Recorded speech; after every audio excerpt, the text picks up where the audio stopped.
Happy new year 2026 রবির বছর।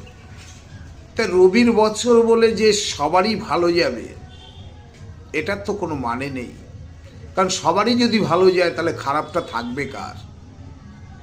তাই খারাপ ভালো মিলিয়েই এই বছরটি আপনি আপনার দিক থেকে সেফ হতে আপনি কি করবেন?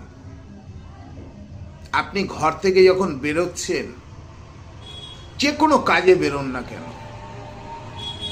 আপনার দিক থেকে আপনাকে গার্ড দেবে তিনটে জিনিস, অর্থাৎ তিনটে লবঙ্গ। আপনি যখনই ঘর থেকে বেরোবেন আপনার মুখে তিনটে লবঙ্গ দিয়ে বেরিয়ে যান। যেখানে যাবেন, যে কোনো কর্মে যাবেন, আপনি সাফল্য পাবেন।